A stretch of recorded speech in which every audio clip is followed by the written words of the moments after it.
Pagkatapos ng content, so hindi na maibalik.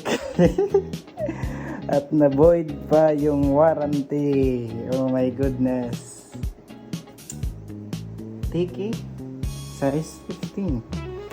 Siyempre, maibabalik naman to. Natanggal niya. Hindi maibalik. Yan yung design ng box ng Tiki na size 15. May breather siya dito na dalawa, magkabilaan, at naka bracket din pala to. So sobrang tibay talaga nito.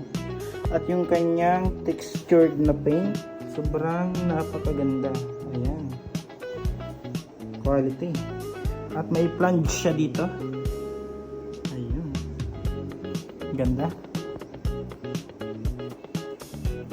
Sa nais bumili ng Tiki na speaker, maka full range man or active, so PM nyo lang po si Boss Rickbo ng Ligaw.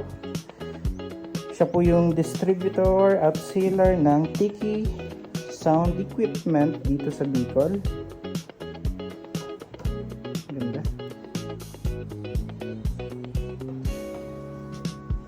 Thank you.